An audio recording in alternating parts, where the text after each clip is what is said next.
I understand personally with the opinion of the trade union, but why will you go to media and say a salary of political office holders, National Assembly of that matter? I don't receive the money that they publish in the front pages of newspaper in the name of advocating for your standard living condition. Don't give wrong and lie information about institutions. Is done inside the public against. We are concerned about the trade union, but Mr. Speaker, we should be more concerned about the over 2 million Nigerian population who are suffering, 200 million who are suffering, who doesn't have food to eat, who cannot buy kerosene, who cannot pay school fees for their children, who doesn't have shelter to stay at home. We should remember, we must be proactive, hold that bill, adjust it, call for public hearing, stakeholders should consider that. If we have done our job, federal government will not be doing what they are doing now. The prices of commodities in market, the standard living condition of the people is sympathetic. So it is very terrible.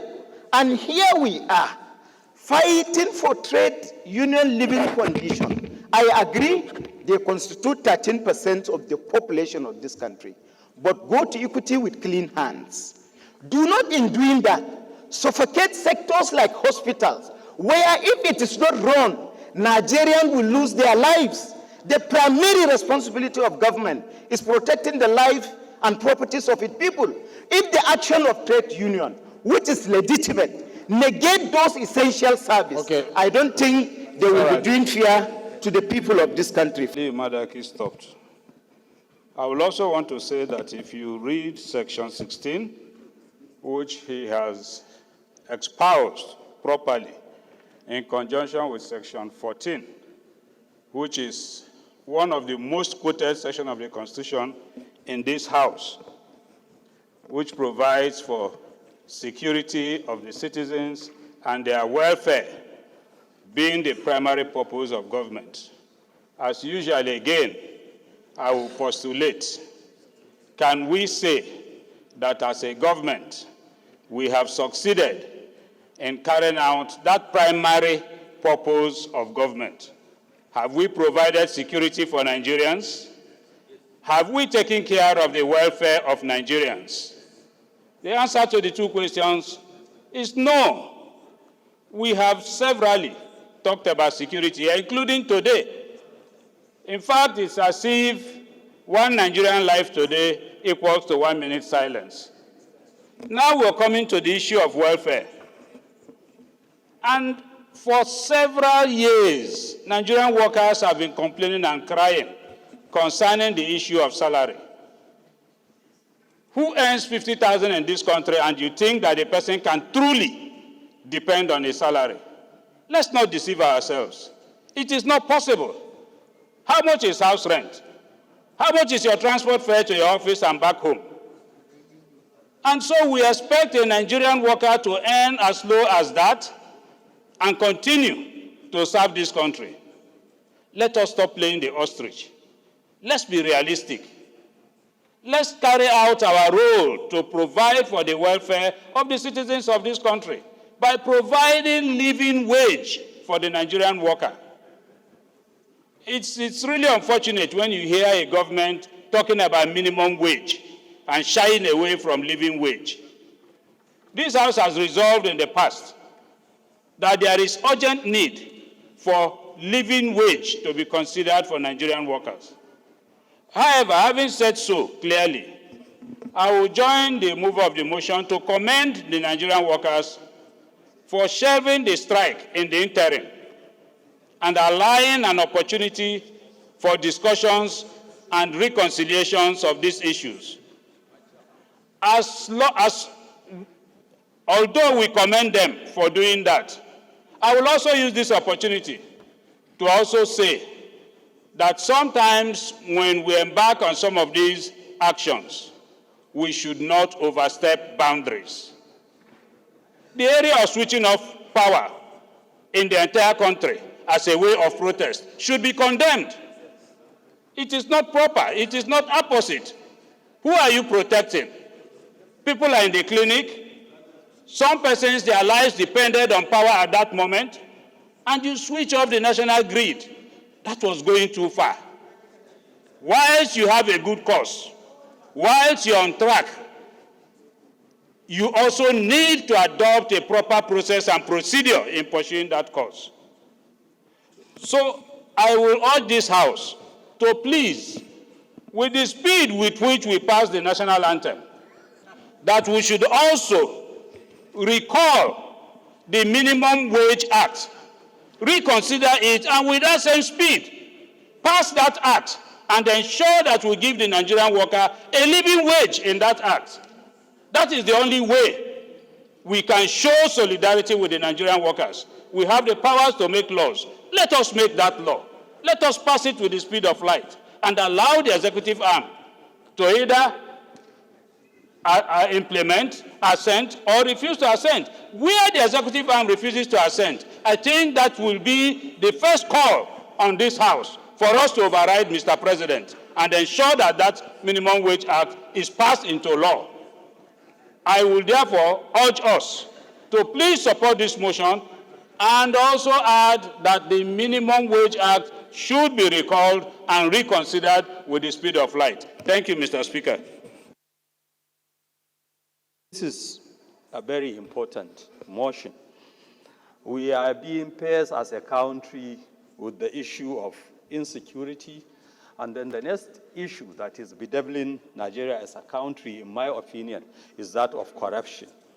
We cannot truly fight corruption if we don't pay the Nigerian worker a living wage.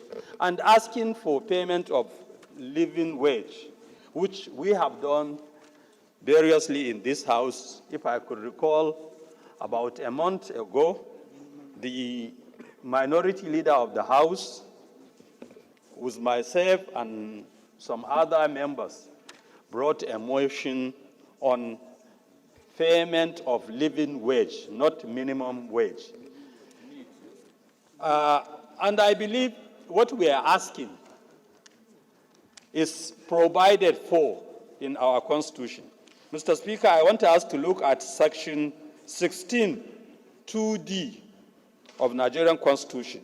It says that suitable and adequate shelter, suitable and adequate food, reasonable and national minimum living wage shall be provided for the Nigerian worker. So paying a living wage, and I know everybody here understand what living wage means. There is a difference between minimum wage and living wage. What the Nigerian worker deserves is a living wage. And I believe the federal government will see into it and make sure that a Nigerian worker is given a living wage in a situation where he will be free to do his job. And when that person is then caught doing corruption, he can be properly and adequately punished. I therefore urge on all my honorable colleagues to support this motion with the speed of light. I so submit, Mr. Speaker. Thank you. I remain Honorable Adedeji Stanley Olajide. I represent Ibadan Northwest, Southwest Federal Constituency of your state. Mr. Speaker, thank you for yielding the floor. Let me echo some of the words of the minority leader. I think we need to take this one step further. I am in alignment with everything he has submitted. We actually have to criminalize the part where we shut down the national grid. Shutting down the national grid is killing the same people we are protecting. The primary job that we have is to protect lives and property. You cannot go under industrial action and kill people legally, because shutting down the national grid, that was just one too many. I'm sure a lot of people died in the past few days of shutting down the national grid. We have to criminalize that. And secondly, Mr. Speaker, and finally, while we are all here, we support so many good initiatives. I think we need to take this. If an average Nigerian cannot buy a bag of rice in a month, and we're talking about 60,000 naira for minimum wage, I think we need to reconsider that position and actually do something that actually brings dignity to Nigerians. Thank you, Mr. Speaker. Limitations. Granted, you can strike, but there are limitations. And this you can find in Section 13 of the Trade Union Act T14, Cap T14, Laws of the Federation of Nigeria. This section restricts strike in essential services deemed vital to public safety and well-being. So when we as Parliament will stay and will say they acted well, even when they acted outside the provisions of our law, I don't think that is where the Parliament will want to align herself. Let me also mention that Section 31, subsection 6 of the Trade Union Act, as amended, prohibits workers and their unions from organizing or participating in strikes if they are engaged in the provision of essential services, which many of you have addressed here. The first schedule to the Trade Dispute Act, as amended, defines essential services broadly, and that includes: 1, public service, includes service in a civil capacity in the armed forces and industries connected with the armed forces. 2, supply of electricity. This is our law: supply of electricity, power, water, or fuel. Trade Dispute Act is very clear with regards to the areas they cannot extend their strike into. Number 3, broadcasting and communication services. You can't wake up and say the radios will not work, television shut down, people cannot know what is happening. It's like anarchy. You can't wake up and say maintenance of ports, harbors, docks, airports, and all that transportation means you are going to strike there. The law also says, number 5, public health services like hospital, sanitation, road cleaning, and fire service.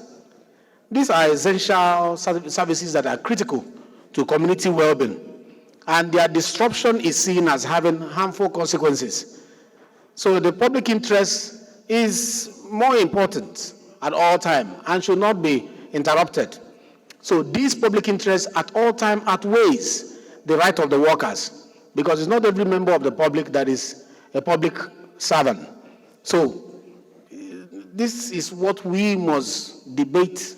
We should look into that when we are, debating this kind of issue, so that we don't go and tell Nigerians that the law says this, but that these people acted, well, even though they acted outside the law. Let us hear from here, all the way from the back. Pastor. My respected colleagues, once again, my name is Engineer Aderemi Oseni. I represent the good people of Ido Ibarapa East Federal Constituency. I want to sincerely appreciate this, the mover of this motion. And having said that, I want to appreciate all the people, my senior colleague and honorable members that have spoken on this issue as well. Few things that we need to address on this issue has to do with our position as an organ of government. We all agreed that Nigerian Labour Congress, they have the right to present their view and their expectation from the executive. But at the same time, just like the issue of switching off the national grid has been totally condemned, I want to, at this point, reflect on a few things that we need to understand as an organ of government while we are contributing, on this matter. The fact that the Please minimum wage... Make it brief so that others can contribute. Yes, minimum wage seems to be very low. It's understandable. But we cannot plan completely for the executive as the people who have control. They have the idea of the amounts they need to spend annually in the budget. As a business leader, we shouldn't use the floor here to look at it as if whatever amount that we need to say it should be adopted or whatever Labour is agitating for. With the issue of pretense, we shouldn't be using inflammatory statements that the executive is pretending as if they were not seeing what the Labour Congress were talking about. I think that is completely shouldn't be discussed at this point in time, with an organ. All right, thank you. Like us. Thank you very much. Thank you. Let's give other people opportunity to... This motion is a very important motion and very timely. Mine is just to draw the attention of this House that as an institution that is saddled with the responsibility of promulgating laws for the good governance of this country, we should equally play a mediatory role whenever there is dispute between employer and employee. I want to draw our attention to the fact that while we are discussing this very sensitive issue, we should be mindful of the fact that we equally have our limitations. You can neither discuss for or against when negotiations are taking place. Ours, as leaders, is to advise government to kindly, on behalf of all Nigerians, to do the needful and do it timely. And at the same time, draw the attention of the trade unions that while they are conducting their legitimate functions of negotiating with government on behalf of workers, they should be mindful of the fact that they should be guided by the laws of the land. Where some of them try to cross the boundaries, the laws of the land should call them to order. We have a nation, we have an economy, and it is the responsibility of all of us to always be mindful that you can be in government, you can be a civil servant or a public servant only when the land, when the government and the country exist. So mine is very simple. One, to urge government and labor union to kindly go back to the drawing board and do the right thing within the ambit of the law. Even the war going on in Gaza must aim on a round table. All issues globally are sorted out on a table. But where you are going to embark on a strike, let us please, on behalf of Nigerians who are not civil servants, because where your right ends, somebody's right begins. Thank you. It is on this note. I guess I'm protected. You are protected. No observation in sitting. You come by way of point of order and refer us to that order. But you are protected. Go ahead. So, But round up. I align myself with the fact that we should, as a parliament, hasten in revisiting the issue of the minimum wage, the law guiding minimum wage, and the Trade Union Act, so that we put things in their proper perspective. Going forward, we should avoid areas that people should be crossing their boundaries while doing. Thank you very much. We've been taking two. We'll come back to do 111. So let's take two here. Kabiru.